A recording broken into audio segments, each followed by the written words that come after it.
Good afternoon, health seekers. Welcome to another episode of the Keto Pro podcast with myself, Richard Smith. Today, I am joined with Olivia.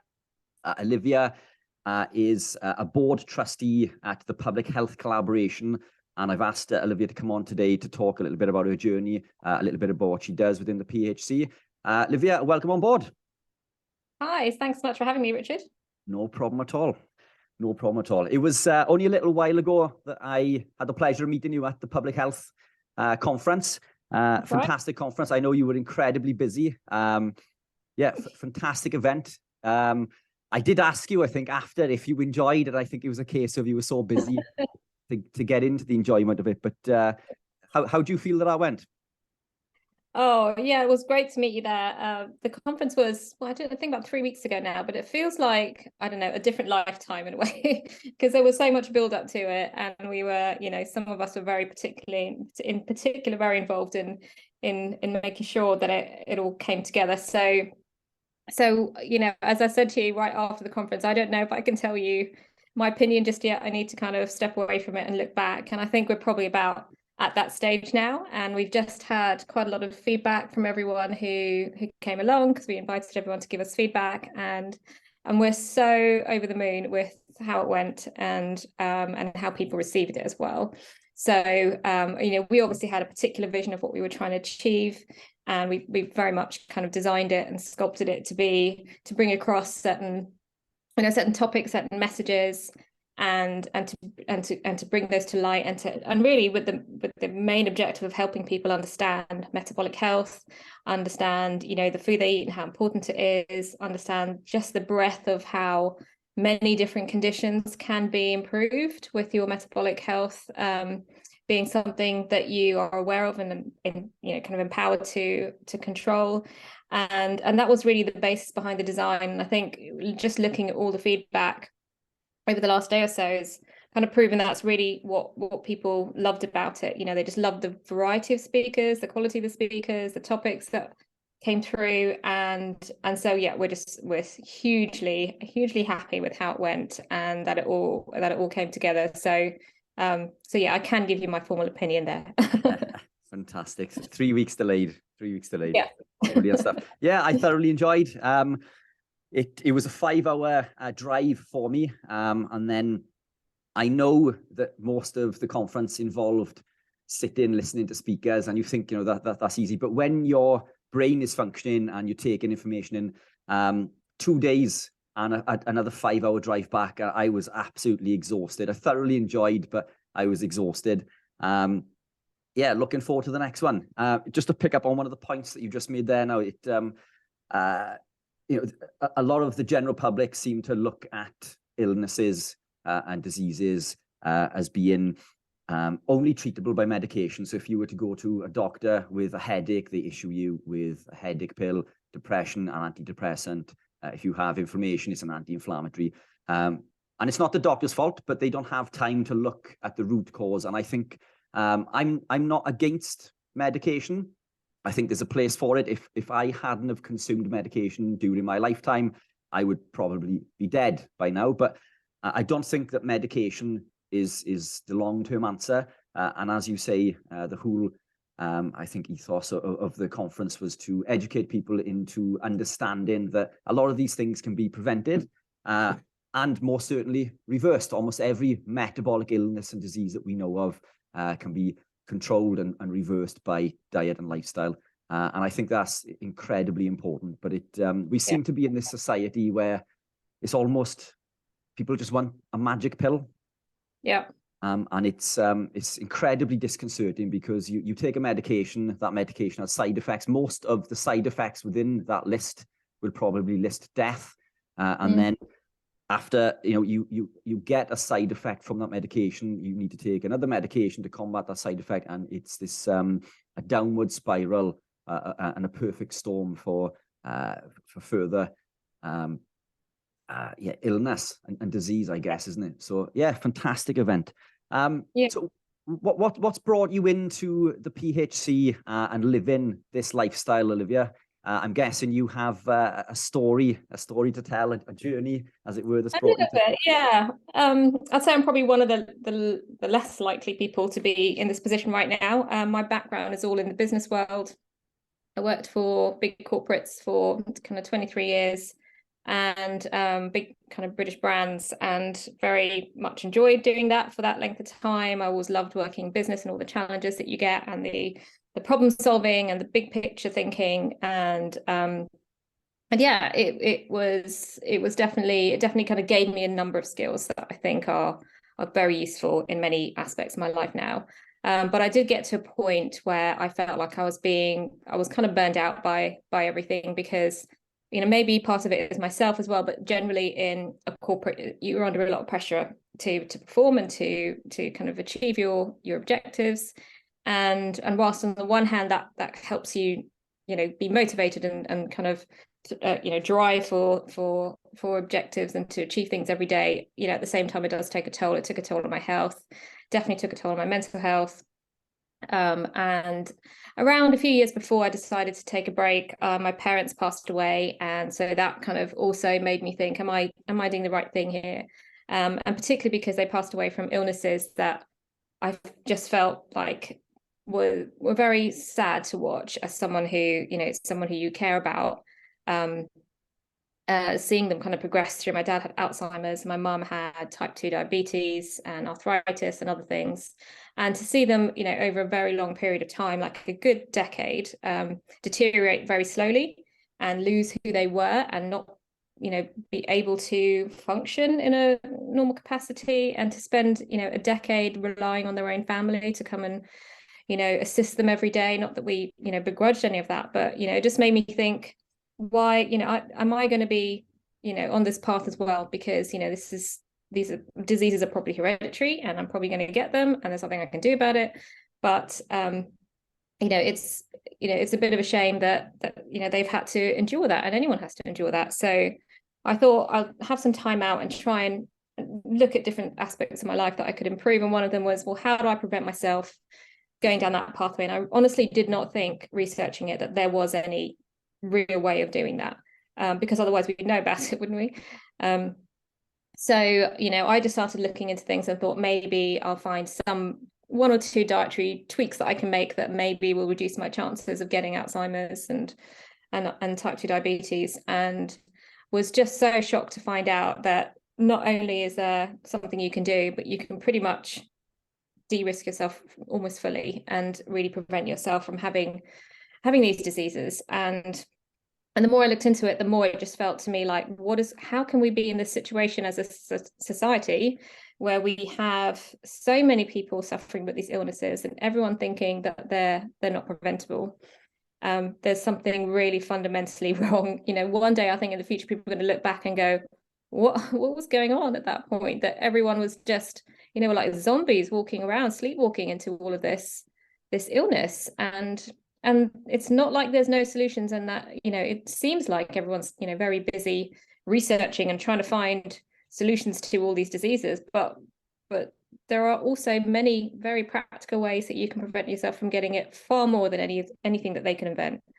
So yeah, for me, coming from a kind of a background where, you know, I was in a corporate, I was always looking at strategy, marketing, big picture thinking, and very much programs of communication to communicate to large populations. You know, the whole UK population was one of my major programs for a few years. It felt to me like, well, nobody knows this message, and I'm someone who knows a little bit about how to get a message out and to start creating a bit more of awareness about certain things. So maybe I can use my skills more in this area, because it feels like that's really needed.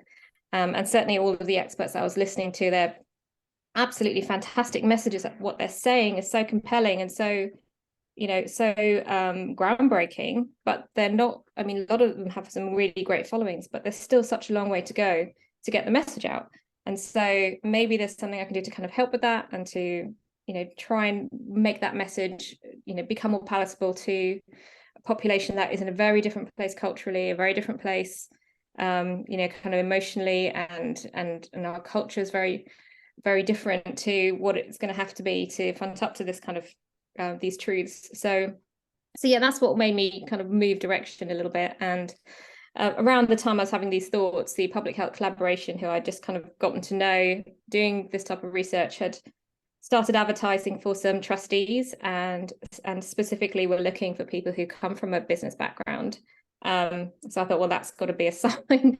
And so that was like, yeah, I'm going to apply for that. So that's kind of how it all came about. And so I've been progressing that work alongside my own journey of moving from being a kind of, I guess, a healthy, very healthy standard diet, because I never ate anything processed, but I was still overweight, and moving towards a kind of keto and now to a carnivore diet. So yeah, I've been carnivore for about 14 months, and I was keto for about 2 years before that. So yeah, all of that has been a big change, shall we say, over the last few years. I can imagine, yeah. And it's yeah, ever so sorry to hear about your parents. I recently lost my dad through heart complications. I didn't know him very well. He left when I was 3, but he only lived sort of, a few miles up the road. Reached out several times, but he wasn't interested. But it's a shame because of what we do now. I know that we at least know the information that we could have passed on and maybe could have prevented that. And coming back to what you said about the Alzheimer's and diabetes, I mean, both of these are states of insulin resistance. They're both connected in one form or another. And that's something that we can go into a little bit more depth about, isn't it? So talking a little bit about your journey, you were consuming a healthy carbohydrate diet, but you said that, you still struggled to lose the weight. Were you overweight or just overweight? Yeah, I'd lost about 35 kilos. Wow. So yeah, I was, but I used to exercise every day. Like I ran 7 miles a day. It's interesting you say you never run. I always ran. That was my thing that I did since university or even before that. But never lost any weight. And just kind of reconciled myself to that was my, your body type and shape. And that's what you are kind of, the society almost like lets you believe that, and almost encourages you to accept that, because, we don't want to body shame people, and understand that, but that doesn't mean to say that there aren't other options, and as for healthy food, I was, since even probably before we had kids, some 15 years ago, we were always very much about healthy eating. So we have this thing called a Thermomix. I don't know if you've heard of it. It's a kind of a cooking machine where everything's cooked from scratch. So we've never bought processed food. And we've made many, many different fantastic tasting dishes, all from scratch. Everything was pretty much from scratch. But that still didn't make any difference as far as kind of carrying extra weight and not understanding, the effects of carbohydrates on your body. So we'd be making risottos and things like that, which tasted amazing. And you felt like, oh, it's all from scratch, so it must be healthy. And at some point, I'm going to lose weight with all this running and all this, healthy eating. But it never really happened until that kind of clicked in my head about sugars. And I was running, doing a sprint finish one day. And I always talk about this moment because it really hit me when I just started doing all this research into nutrition. And I came across Eric Berg. He's probably one of the biggest ones that people probably start with. And he said the sentence, "Good luck burning fat if you've got sugar in your blood." And he just said it as a kind of a throwaway comment.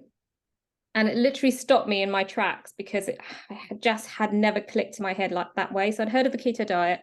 It sounded like it was something a bit faddy, and that's certainly the kind of perception around it. And I just thought, well, it must be more about how many calories I burn on this run this morning, and then how much I eat for the rest of the day or before that, and whatever that total is where that deficit is going to come from. And until he said that, I never considered anything different. And that morning I just suddenly stopped my tracks and thought, well, I've just had a massive smoothie, which I always used to do before my run, full of oats, full of bananas. And I thought, wow, what a healthy way to start the day. But I never ran anything off apart from probably those sugars in that drink. So it suddenly made a whole lot of sense, and I kept looking into it. And then, obviously, once you've got it in your head, it's not that difficult a thing to change. I mean, yeah, there's some transition weeks, but it's a simple solution. Yeah, it is for sure. And yeah, I think you've hit the nail on the head there, because it isn't the calories, and this is a discussion that I have quite often with carb fueled people. It's not the calories. Energy needs to be accounted for, but the caloric model is highly flawed because it doesn't account for the effect of insulin, doesn't account for thermic effect of food, metabolic rate, ketogenesis, and the effect of lectins, amongst other things as well. But what people don't understand is the second you consume carbohydrate, the pancreas releases insulin. Insulin upregulates lipoprotein lipase, which breaks the bonds on the glycerol backbone, and it signals the body to store fat. But the double kick in the teeth is when insulin is elevated, it blocks the enzyme hormone-sensitive lipase, which we need to break the bonds on the glycerol backbone to put these fatty acids back into the blood. So it is biologically impossible to burn body fat when insulin is elevated. Now, the argument that I get from athletes sometimes is, well, I eat loads of carbs and I'm lean. But that's because they are they're not as insulin resistant because they are outworking a lot of it. They're managing some of this, but they're still causing oxidative stress. They're still causing a decline of the NAD plus to NADH ratio, which is going to lead to oxidative stress of cells in the body. It's going to lead to early death. And this is why ketone production, as being a ketogenic person or athlete or carnivore, is 400% more efficient. But it will catch up, as we saw with Professor Tim Noakes. Tim Noakes ran all his life, yet he became type 2 diabetic, and he was overweight. And I know Professor Noakes works with elite level athletes now on the carbohydrate and carnivore front, and but it's simple. It's a simple process that many disregard because we are indoctrinated in this society that says that we need carbohydrate for fuel. We need carbohydrates to be strong. We need carbohydrates for speed. And I quite often reference when someone says about being fast and powerful, well, what carbohydrates does the cheetah consume? Where does the cheetah find his carbohydrates from? But yeah, once you start to understand this, and when I was on carbohydrate at 2,500 to 2,700 calories per day, I would gain weight, as in fat, regularly. And I've always done some form of training. I consume anywhere between 4,000 to 5,000 calories per day now. And wow. I'm still single figures. I'm considerably smaller than I was this time last year because I've retired from bodybuilding and I've gone into the running and cycling recently. But my dry protein is only 2 kilograms less. So despite gravitating into that and being a lot smaller, the volume in the muscle is lower, but it's allowed me to lose the weight and begin running and cycling, which we were talking about before we came on, but it's that epiphany moment, isn't it? When you realize that everything that we've been doing is completely incorrect. So yeah, fantastic. Coming back to what you were saying there about dementia and Alzheimer's and diabetes, were your parents taking any medication when they were diagnosed? Any of the the GLP antagonists, so they were on drugs? And no, they weren't taking weight loss drugs, but they were so my dad was on, I can't remember now exactly what, but he was definitely on Alzheimer's drugs, and we really believed that these drugs were doing something. Like, we were really quite hopeful that it would slow down the progression, and obviously you can't measure it against anything. You don't know if it did or didn't slow down the progression, so we were very diligent about making sure he took them every day. And he did live with his Alzheimer's for a good over a decade, so maybe they did something to slow it down, who knows. But no, we didn't stop him from taking that. We were very encouraging of that. And my mum was she was on diabetes drugs as well. I don't think she ever made it to insulin, but she had many other complications with it. But yeah, we just didn't know. I mean, we used to go there and feed them every day, and we just didn't know that the food we were giving them was part of the poison, part of the issue.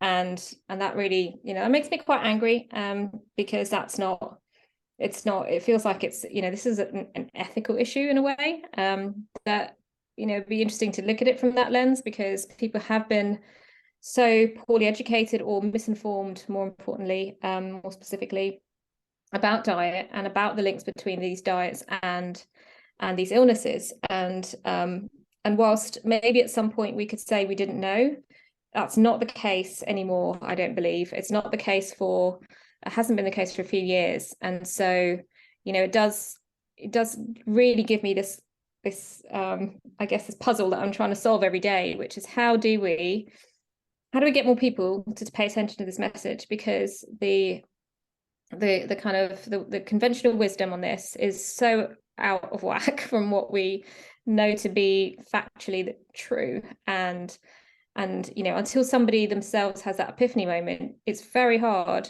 to change their minds. They're just stuck. It's like you can't break down that wall. You know, I was talking to someone just this week who I've known for 20 years, and I've been like following her journey on Facebook, and she's been overweight for as long as I've known her, and quite heavily overweight. And I had messaged her a couple of times saying, you know, do you want me to, she goes to Slimming World every week as well.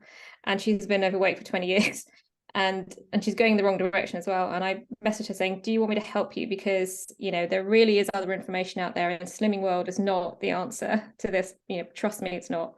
And she said, oh, it's my own fault because I'm not able to stick to the diet.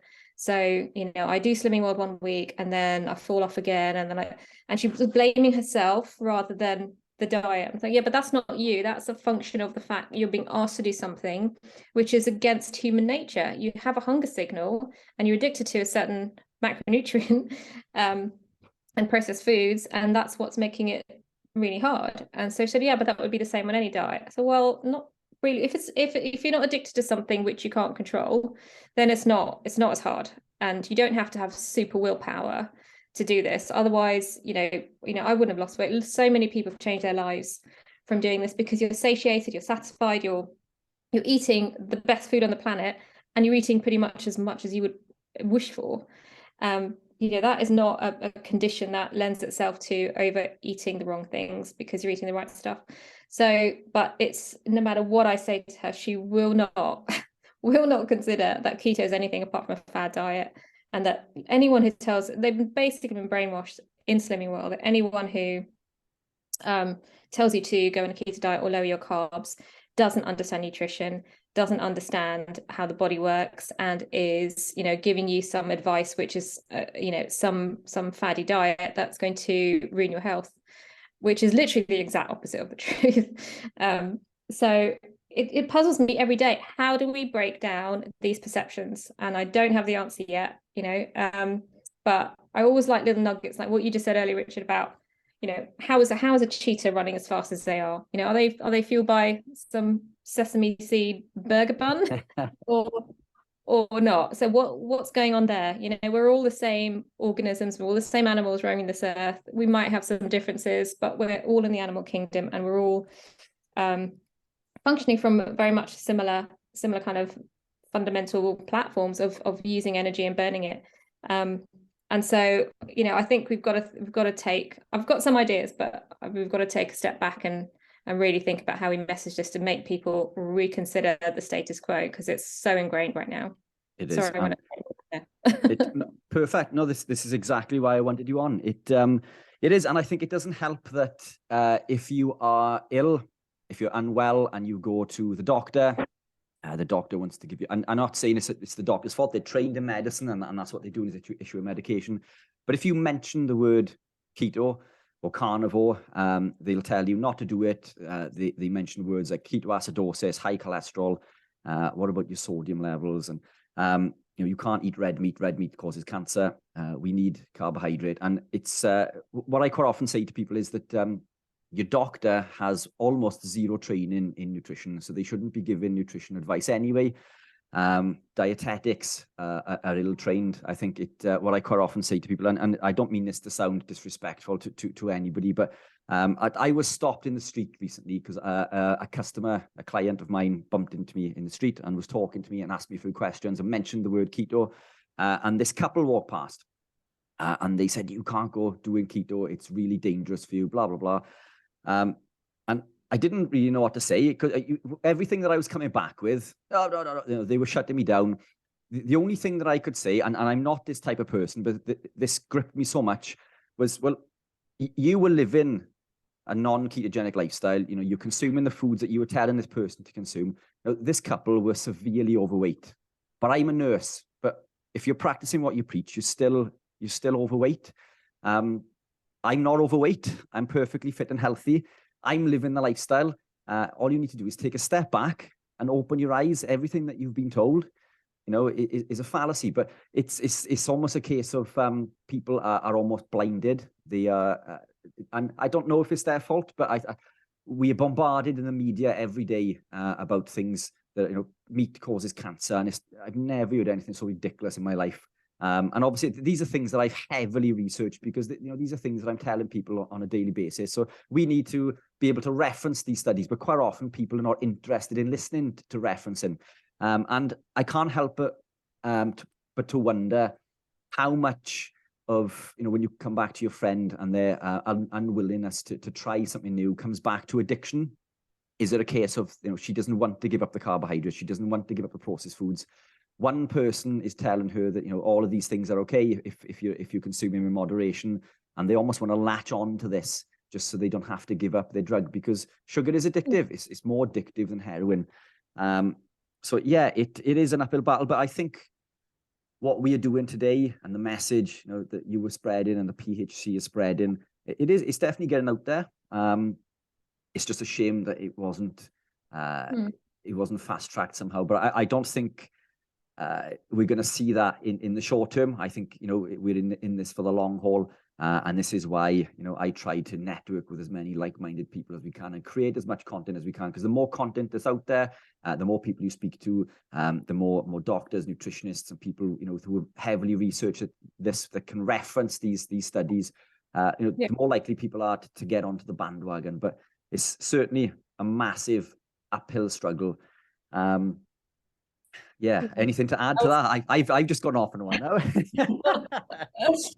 No, I mean, I guess I look at it from the angle of a communications message problem, and so one of the things that I did in my previous role was I ran a 7-year program where we had to educate everyone in the UK to go from not knowing about something, this is in the energy industry, not knowing about something, it not being relevant to them in their lives, to taking them on a journey to reassess, what they think about something, make a change, and then maintain that change. And that was kind of what we're trying to do for the entire population. This was about kind of rolling out smart meters, but it was the same concept of what you're trying to do, which is educate a lot of people at once, and then try and get their behavior to change.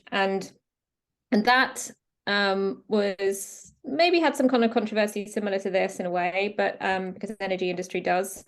But that was a 15-year program all in all. And we're only, I'd say, 50-60% of the way there.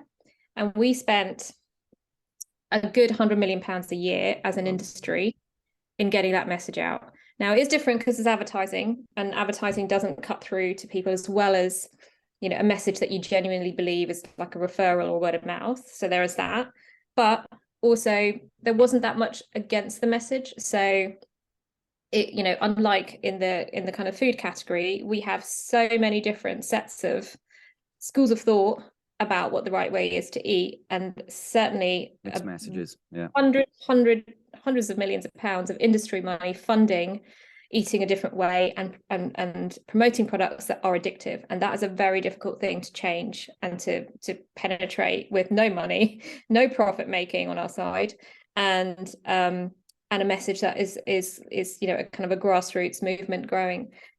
So I look at it as a communications issue that way. This would be something that we would have to spend many years communicating, and many hundreds of millions of pounds using in spend to actually get a message out.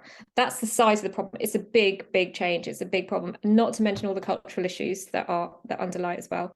So it's a huge shift, and I think it would be unrealistic to expect that anything is going to change it any shorter than a generation's time. I think that's probably the most realistic timescale we can look at. I mean, even the fact that we've just come through a pandemic, and that pandemic, we would have been, if anything, that might have been when people think, oh, I need to improve my metabolic health. I need to know that I've got a baseline of health that I can rely on when these big things. That could have been the condition under which you could totally change your viewpoint. And there was a lot of effort for people in this kind of sphere to try and get that message out. I don't think it came out well enough. No. But even so, it's people don't change easily unless there's a really, really good reason to. And so it's going to be a slow burn. It's going to be a lot of, I think they call it a lot of funerals, both in terms of who the experts and others, unfortunately, before change happens. So we've got to be realistic about it, but that doesn't mean we let up on how much we have to do and how much we can do, because there's loads out there. And what's in our favor is that we have so many experts in this space, like yourself and others out there that are doing this and talking to people every day. And the internet is ubiquitous and has free information access. Anyone can get at it. And we just got to keep building that message, and it will happen one day. There'll be a tipping point. Yeah, I agree. It coming back to what you mentioned there about COVID could have been that tipping point. But people were and I don't know what your position is on this, but I'm unvaccinated. I quite early on looked into the research and decided not to go down this route. I know it's a bit controversial, but when you understand how viruses and infections work, you understand that it is a case of you're more susceptible if you're insulin resistant. If you're more insulin resistant, the body creates these receptors in the body and you become more susceptible. The ACE2 receptor in the case of COVID. And glycation through excess carbohydrates damages our natural killer cells and prevents our body from fighting it off. So now we're in a position where we're more susceptible to a virus, and now our bodies can't fight it off as well. I deemed myself to be metabolically healthy. I came down with COVID. I had the Delta variant, which was the worst variant, and I was still going about my daily business. I spent one day on the sofa, but I was still going out for a walk and doing my bits, where other people were sidelined for weeks and weeks and weeks. And what I noticed is that during the pandemic, as you know, I own a health store. So I was allowed to remain open during COVID, and a lot of people came in, and I think they came in through boredom, because I was the only shop other than Jenkins across the road, the pastry bakery place. So it was one or the other, and people would seem to be going between the two. But what I found was that most of the people who were open to living the lifestyle were people who already understood about metabolic health, were already understood about insulin resistance. These people who were coming in, who were already on the low carb ketogenic journey, who understood about the detrimental impacts of seed oils and grains and excess carbohydrates, the majority of these people were unvaccinated. So it's almost as if, because they could see through the lies then that grains are good for us and seed oils are good for us, because they already questioned these narratives and they understood that what we were being told by the media and by certain influential people, that this information is incorrect. This allowed them to question everything else. So when the establishment comes out and says, well, take this drug, well, wait a minute, why do I want to take a drug? What do I need it for? What does it do? And a lot of these people weren't were unvaccinated, and I think that's a big part of it. Most of us seem to walk down the street blinkered and just seem to be susceptible to to the issues in the media. But coming back to another point that you said there now, that this ripple effect, we need to keep pushing forward. Part of what I do is free public speaking events. We run free courses and things in the shop. And we don't mention the word keto or carnivore, because I find that scares people. So this is healthy living club is what we run. We educate people in regards to grains, the effect of lectins causing intestinal permeability, the detrimental impacts of seed oils, what the phytosterols do, the effect of oxidized linoleic acid, and explain that all of these foods that they are consuming on a daily basis, so I don't even mention carb within the first 4 weeks. This is all to do with grains and seed oils. And what I find is that when they actively remove grains, so if you can no longer eat grains, so this isn't a diet, it's a case of eat what you want, just don't eat. So week 1 is do not eat grains. And we explain why, about the intestinal permeability. Week 2 is removing the seed oils. They come in on week 3, they've lost a ton of weight, they feel a lot better, their cognition's improved, and they're not dieting, because now they are naturally gravitating into eating whole foods. They're eating more vegetables. I know we are carnivore, and there's an argument for that, but baby steps, incremental changes. They're eating more animal proteins, and these are things that I teach later down the line. So the importance of sodium will be week 3. and then, you know, the impact of carbohydrates on week 4. So carbohydrate is quite a way down. And the reason I put sodium at number 3 is because when you start restricting carbohydrate, obviously it leads to keto flu. The kidneys release sodium from the body, and it can lead to feeling nauseous, fatigue, and all sorts of these issues that can maybe prevent someone from sticking to that journey. And then we go into the importance of proteins, animal proteins in particular, and why cholesterol is imperative for life. And these weeks go on and on. But at no point do we, you know, they do sort of get, there's keto all over the shop, you know, but I don't mention keto during the talks. And I find that is a fantastic way of pulling people in step by step and understanding, coming back to what you said about your friend, you know, well, I'll be dieting regardless of what I do. This isn't a diet. This is a lifestyle. We eat to satiety. You know, you eat when you're hungry. If you're not hungry, you know, you don't eat. And that's what we do. And I think it's through this ripple effect, isn't it? Because you teach that one person, that person notices these changes. And off the back of this, suddenly their aches and pains have improved.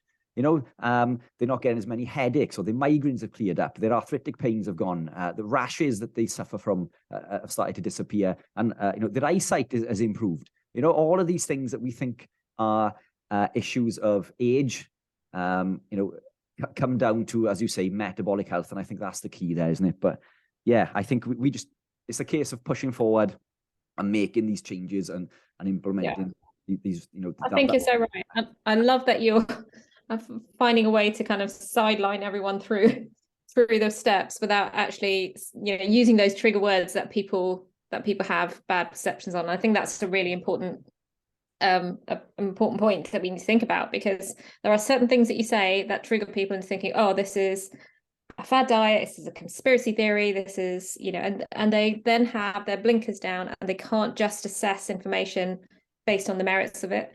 And you know, I was listening to the radio. There's been a lot of coverage recently, I'm sure you've noticed, about Chris Van Tilliken's book about processed people, and it's been about UPFs and how it's so over present in our society and how we're suffering from it. And this lady rang into a radio show to explain that she had stopped eating processed food, and she had cured her diabetes, and she had followed she'd changed all her diet, and she'd also followed these doctors on YouTube. And I think she even mentioned Dr. Berg, actually. And the host of the radio show said, well, you can't be listening to any doctors on YouTube. That's obviously not something that anyone should ever do. So we need to put a big disclaimer out. And I thought, oh gosh, that's probably another trigger to people. Like if you were to say, you know, I found this guy online and he, you know, fixed my diabetes. I mean, it sounds like snake oil stuff. So we've got to be kind of, and many of these doctors out there, you know, and I know, they're very, very qualified doctors that have done way more nutrition than the GP that you'll probably go and see otherwise, and they're totally kosher in every way. They just happen to be online. So there should not be a you know, kind of a stigmatism, but there is, and so we've got to be conscious of that as well. And think about how, you know, how we just spread the stories of these people that are changing their lives without getting into all of these kind of random triggers that are going to send people off into a different way of thinking. Yeah, for sure. And I think just to pick up on a point there, Dr. Berg, I think is a fantastic place to start in regards to the lifestyle. I don't follow an awful lot of people on social media, because I learned quite early on that most of them seem to have 60, 70 or 80% of things what I believe to be correct. And then in the case of Dr. Berg, and some of the keto followers listening are going to hate me for this, but he pushes vegetables way too much. You know, we know, you know, why that's the case. I won't go into that today. But yeah, so again, but he's fantastic at explaining different mechanisms and processes. And so that's a fantastic place to start. But there are a lot of other people on there. Dr. Anthony Chaffee, for example, Sean Baker, who are absolutely fantastic. Dr. Bickman, Paul Mason. You know, these are people that I believe have got it, you know, nailed down. And these are the people that you want to be listening to, and us, obviously, you know. So totally, and so not an advert for Dr. Berg, by the way. So, and I would agree with that list, that top 4. Yeah, fantastic. It's had the most influence on me as well. So, yeah, I agree. Yes, I you know, before we wrap up and do a little bit about the PHC quickly, there was coming back to Alzheimer's. So people obviously, we know there's a correlation between diabetes and insulin resistance, because diabetes is an effect of insulin resistance. And most people are insulin resistant, isn't it? I believe 95+% of people on the high street. And a way to tell is that central adiposity, or skin tags, skin rashes. Most of us as a society are insulin resistant and on our way to becoming type 2 diabetic. Just because we're not diabetic at the moment doesn't mean that we're not insulin resistant, because the body increases insulin, it drives glucose down. So even though insulin is increasing behind the scenes, it's keeping glucose in check. And this is what your doctor is checking. So really, we should be checking for insulin levels, but we don't test for this. So, a way to tell if you're insulin resistant, or if a possible insulin resistance, is feeling tired after a high carbohydrate meal. That's usually a giveaway. And again, this central adiposity and skin tags. But what a lot of people don't understand is that the link between insulin resistance and Alzheimer's, for example, we look at these as different things, but they are indeed connected, and they've been coined. Alzheimer's has been coined, isn't it, recently? Type 3 diabetes. And when we look into this, Alzheimer's is affected by the glutamatergic neurons, and these need rapid energy from glucose. And some cells can only use glucose for energy, and we can create glucose naturally without glucose through a process called gluconeogenesis. So the body will create this glucose, but some of these cells don't have mitochondria, and we need mitochondria to be fueled by ketones. This is why we need the body to create glucose through gluconeogenesis. But glucose will pass into the blood-brain, through the blood-brain barrier, through the GLUT1 transporter. And most of the cells in the brain have GLUT3 transporters, which are insulin independent, meaning that we do not need insulin to put that glucose in there. But the hippocampus, for example, uses the GLUT4 transporter, or partly, I think it uses GLUT1, 3 and 4, possibly it might be 3 and 4, but 4 requires insulin. It is insulin dependent, which means the hippocampus needs insulin. Now, the issue with this is, in a situation of insulin resistance, we flood the blood-brain barrier with insulin, and over time it causes the receptors to downregulate, meaning the brain can literally be swimming in the sea of glucose, but unable to utilize it for energy. And this is why this insulin resistance leads to things like dementia and Alzheimer's, isn't it? So these are connected. This insulin resistance, it all comes back to this.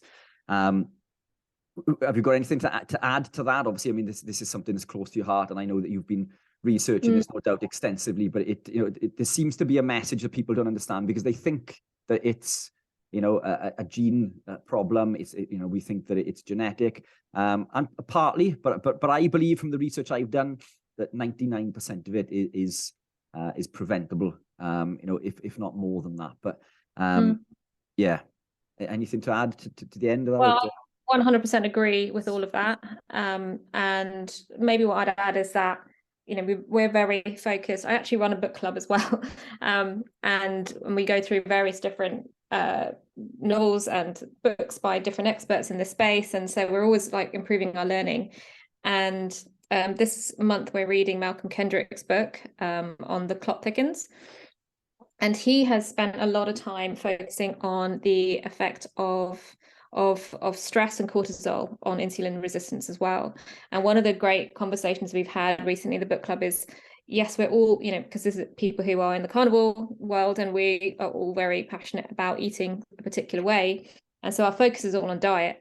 And are we missing a trick in terms of also focusing on the other aspects of our life that will impact our stress levels, the strain levels, and the cortisol as well? And people in high pressure jobs need to think about that, and think about your general wellness, and just having relationships with people and conversations and connecting with people that you care about, and having all of that happening in your life as well is all part of how we need to prevent that insulin resistance from taking hold and creating these negative downstream effects in your body. So I think that's something which is starting to become more of a priority for me now, because it feels like the diet thing, we've got to that point and we've got it right, but it's not the only thing that can have a negative effect on all of those things that you just mentioned. So yeah, I think especially the kind of the HPA axis, the hypothalamus and pituitary adrenal glands, and that's always in hyperdrive. You've always got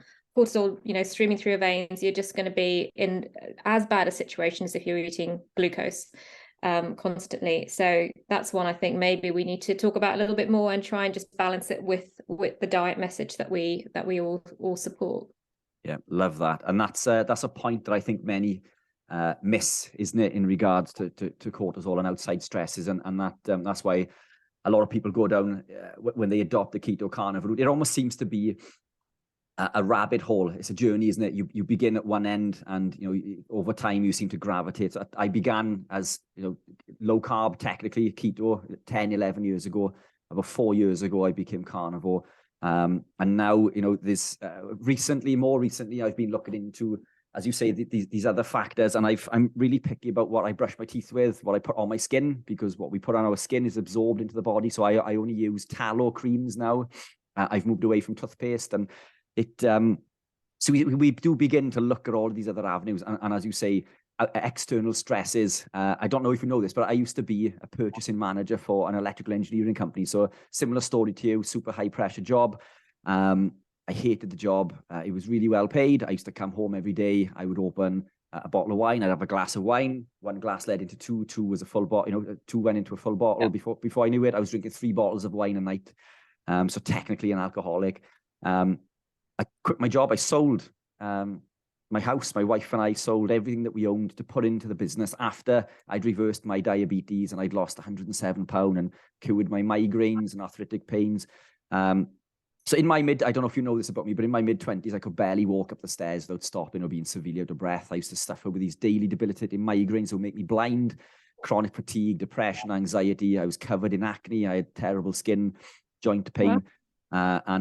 My family genuinely thought that I wasn't going to make my 30th birthday. But my whole family are riddled with all sorts of illnesses. And I was by far the worst. And now I'm the fittest and healthiest that I've ever been. I've managed to, it's fantastic. And this is why I quit my job. Amanda and I, in fairness, she stuck by me through this. I've put everything, I've taken her through the mill and back, we've sold everything that we own to put into the business. And the business has been trading since like 2014, maybe. Last year we still recorded a loss, so the business still isn't trading at a profit. I paid myself £1,000 a month, and that's it. I'm not embarrassed to say that. Everything goes back into the business, and we keep on putting this back into helping other people. Obviously, the business needs to turn a profit soon, otherwise I'll be going back to work. But even though the doing this, I haven't had a day off quite literally in 7 years. I came to the PHC conference recently. I did enjoy it, but for me, it was stressful driving for 5 hours, and as I say, it's taxing on the body. So as much as I enjoyed it, it was still draining. Besides that, I've quite literally haven't had a day off in 7 years. But even though what I do now is way more stressful, the way that I deal with it is better. So my cortisol is considerably lower because I'm doing something that I love to do. I get the opportunity to speak with like-minded people on a daily basis and spread the word. And when you help somebody, I received a message this week from a gentleman that popped in for a free consultation. So I didn't charge him. I did the consultation for free. Went away, adopted my advice. He messaged me. He came in January. He's lost 4.5 stone since January. And he's absolutely thriving, loving the lifestyle. Never felt better. And that made my day. And I think this is why we do what we do, isn't it? And coming away from that job has allowed me to control my stresses and control these external factors, as you rightly say, the things that we take for granted. But they're all factors to improving our health, isn't it? That's enough. It's absolutely amazing what you're doing. That you've really transformed your whole life in that way, and I relate to so much of it, but I just think you've gone an extra mile, and it's such fantastic work. And I really believe that at some point, profits will come, but the profit, it comes with those stories that we see every day. And I would much rather be, and I am very much making sure that we have to figure out how we make ends meet, because I'm not working my full-time corporate job anymore. And get those stories coming through every day, because I know that if I was just working in a on a treadmill, in a kind of corporate environment, I would be questioning my existence and why I'm here and what we're all put on this planet to do. And, you know, you read these memes about people who their dying words and what they all say about what they regret in life. And it's all things like this, that they didn't look at other people, they didn't help other people. And so, you know, I just really strongly believe that people who are putting their own personal time, and nearly everyone in this space is doing it on their own personal time, and very few are making any decent living out of it. You know, I think that these people are heroes, and one day we'll be recognized for it. But you know, I'm just proud of everyone who's doing that, because I think we're all really, you know, doing it totally out with the right motivations and for the right reasons. And I think that's something we should be proud of. Yeah, I agree. No, appreciate that. And spot on. It, you know, I had the pleasure of meeting yourself and the other PHC ambassadors recently, and I've never met such a, you know, a kind-hearted group of people that I've ever got on so well. I've never got on with strangers so well as I have with them, and just to show that everybody is, you know, we're all in the same boat, and we were all in this for the same reason. And I think the hard work will pay off eventually, you know. At least I hope so. Stick with it. You need to stick with it. For sure.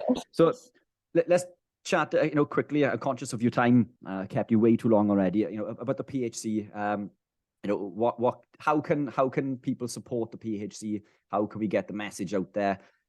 What links can you suggest that people can go to, and what can they do to, you know, to further help us promote that message?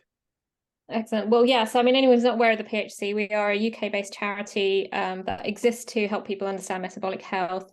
We're growing, and we've got a lot of energy and passionate people involved now, who are really looking to take it to the next level. We really have to have people's support in this space, because if we don't have the low-carb community support, we don't have anything, because we don't take any funding from industry. We don't turn a profit. We are totally non-profit based. And so the only way we can get this message out is by people following us and supporting us and raising our profile. So there's various different ways you can help with this. Obviously, our conference is annual, and we just started planning next year's actually, but keep an eye out for that, and do your best to come along to it. That really does help us. And it's a fantastic, as we talked about at the beginning, a fantastic experience with so much energy and buzz. That's one way. But if you look on our website, there's lots of other ways. So you can be an ambassador, as you are, Richard, which allows you to kind of spread our message in your other daily activities and run groups locally. You can fundraise for us, you can donate, and those are the ways that we can become a member as well, and pay a fee, and then you also get a discount on your conference ticket. So there's all of those ways. And then on social media, we really do need people to support us. So please follow us on Instagram, on Twitter, and on Facebook, and on LinkedIn as well. And forward our messages, and we're going to be putting more and more content out there that's going to be hopefully the exact right information that people can start to take on in the public. So we really are starting to move from having been very present and really done well in terms of kind of getting a lot of healthcare practitioners following us and supporting us, and that's really great, because we've got David Unwin, who obviously and many other doctors in the PHC that have connected us into the healthcare space very well. But where we're trying to move more towards now is the actual public and speaking to them directly.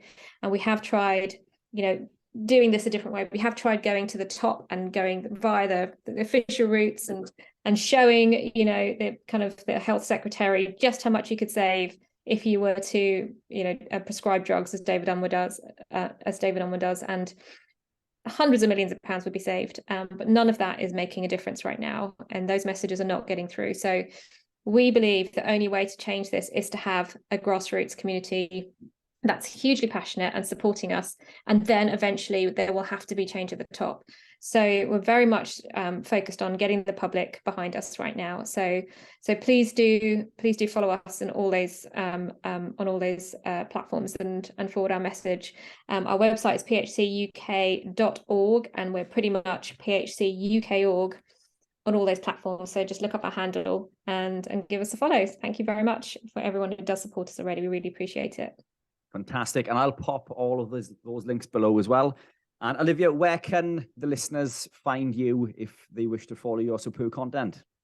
They can find me on Instagram mainly and Twitter as well, but I'm Olivia Khwaja, just one word, on both of those platforms. And yeah, my Instagram has pretty much just my carnivore journey, daily activities of involving meat.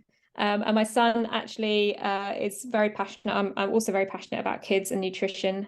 That's something I'm working on separately. And my son has a little channel as well on Instagram called Real Food Kids. So he's kind of cooking up a few different recipes for kids, and he gets very involved in the kitchen. So you can follow that too. So very welcome. Fantastic. Olivia, been an absolute pleasure as always. Thank you so much for coming on. Take care, and we'll yeah, no problem at all. We'll have to organize another one soon, I think. But fantastic. Thanks for coming on. Take care, and I'll speak to you soon. Thank you. Thanks, Richard. Take care. Have a good day.